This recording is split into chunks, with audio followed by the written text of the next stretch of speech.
Before Silicon Valley had hoodies, Wall Street had briefcases. And in one of those briefcases, a legend. Donald Inkwell, a man with a $5 million war chest, a dream by the docks, and a hunger for control. His friends called him Doink. But there was nothing short about his ambition. Founder of Doink Man Inc, master of vertical integration, lover of jazz, and the kind of businessman who didn't just read the market, he made it blush. This is the story of a man who never broke a sweat but broke records, and it all started with a craving for tobacco.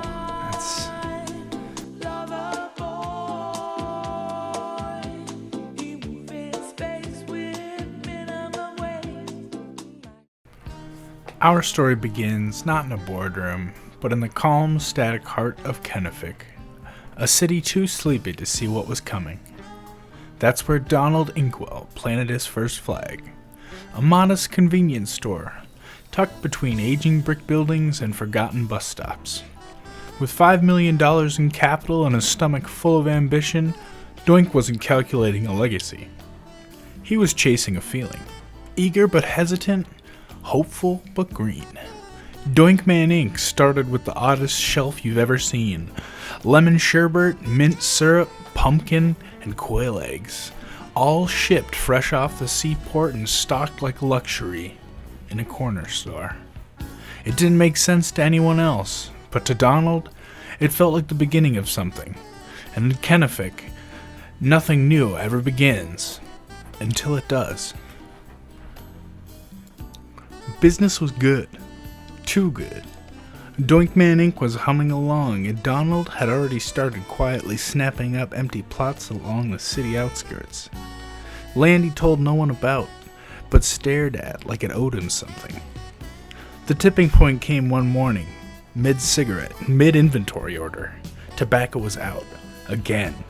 And none of the city's port-fed suppliers had the quantity or consistency he needed. He slammed the receiver down. If no one can sell it to me, he muttered, I'll just grow the damn stuff myself. That moment became doctrine. Grow his own, smoke his own, sell his own. He told himself it was a long-term play, a supply chain solution, a hedge against rising import prices. But in truth, it was more than that. It was an investment he personally wanted to curate.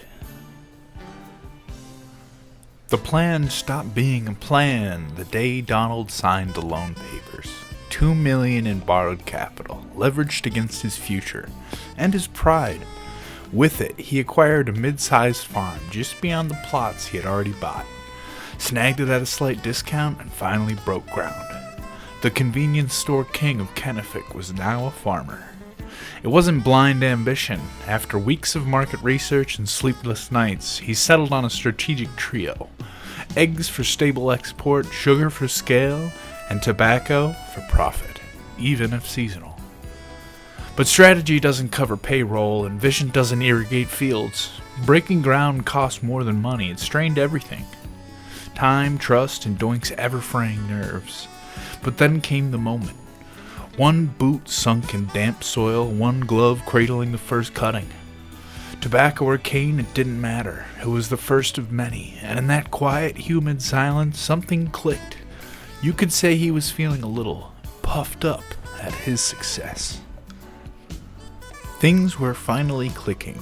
Doink Man Inc. had grown from a single steady storefront into a fully integrated pipeline. Farm-grown tobacco processed in its own factory, rolled into branded cigarettes, and sold across Kennefic convenience stores like they were candy bars. It was a closed-loop empire, efficient, profitable, and deeply satisfying to Donald. Flush with success, he did what many self-made titans do when the money starts to pile up. He looked at stocks. One small company caught his eye. Shares were cheap, the business was young, and Donald smelled growing pains, not failure, so he bought in. And then bought more, and then eventually bought them out entirely. What followed wasn't growth, though, it was gravity. The company's loan obligations ran deeper than expected, and in less than a year it collapsed. Donald had sunk nearly $700,000 into the operation, thinking he was buying potential. But what he got was paperwork, debt collectors, and a lesson in asset transfer that came way too late.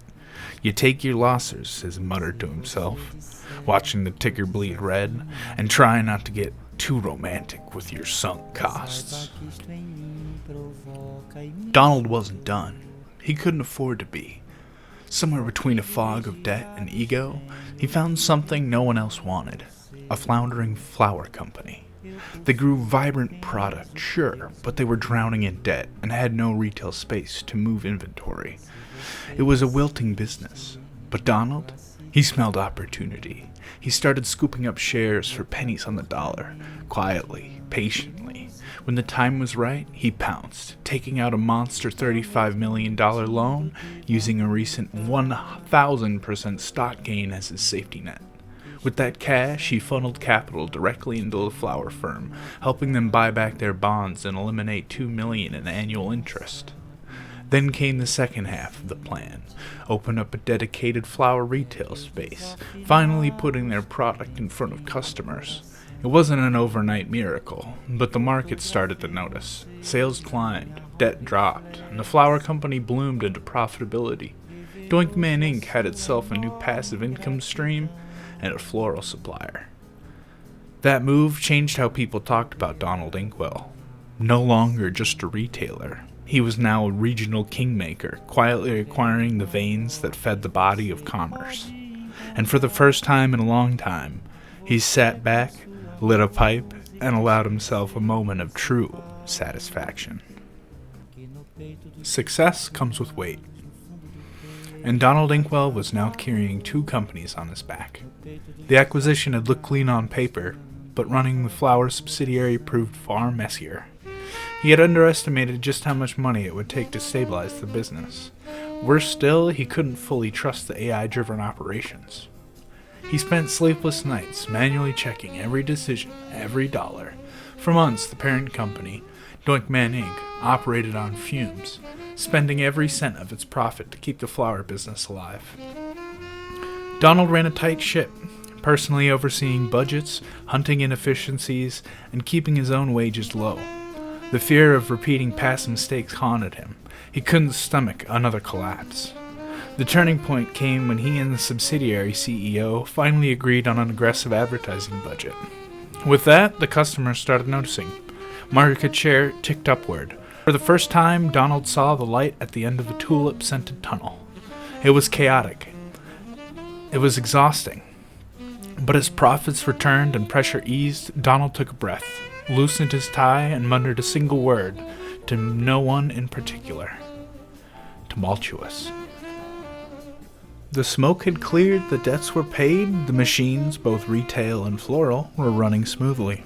Donald Inkwell had returned to stability, but it was a far cry from the simplicity of that first convenience store in Kennefic. Now, Doink Man Inc. was a diversified empire. The parent company handled logistics, marketing, and expansion, while the subsidiary provided a steady stream of high-margin and in-demand goods: flowers, tobacco, and more. What was once chaos was now symphony. He didn't need to micromanage anymore. Donald had implemented systems, mentored teams, and delegated power without losing control. Instead of scrambling over inventory or retail margins, he spent mornings reading quarterly reports with a cup of black coffee and a quiet, satisfied grin. He was back in a comfort zone, only now that zone has stretched across cities. The empire wasn't just alive, it was sustainable. Donald Inkwell isn't the same man who opened a corner store in downtown Kennefic. He's not just a retailer anymore. He's not just a supplier. He's something rarer, a builder. A man who learned that empire isn't made from profits, it's made from pressure. Through losses, loans, and long nights, he learned when to hold firm and when to pivot. He learned that sunk costs are traps, and that no spreadsheet can prepare you for how people or AI will behave under stress. He learned how to lose, how to win, and most importantly, how to keep moving. Doink Man Inc. now stands as a testament to that growth. It's leaner, smarter, tougher. Its foundations are forged, not just in strategy, but in sweat.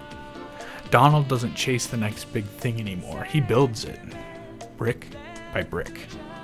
And if you ask him what the key was, he'll just smirk and say, sometimes you gotta plant it, puff it, and pray it grows.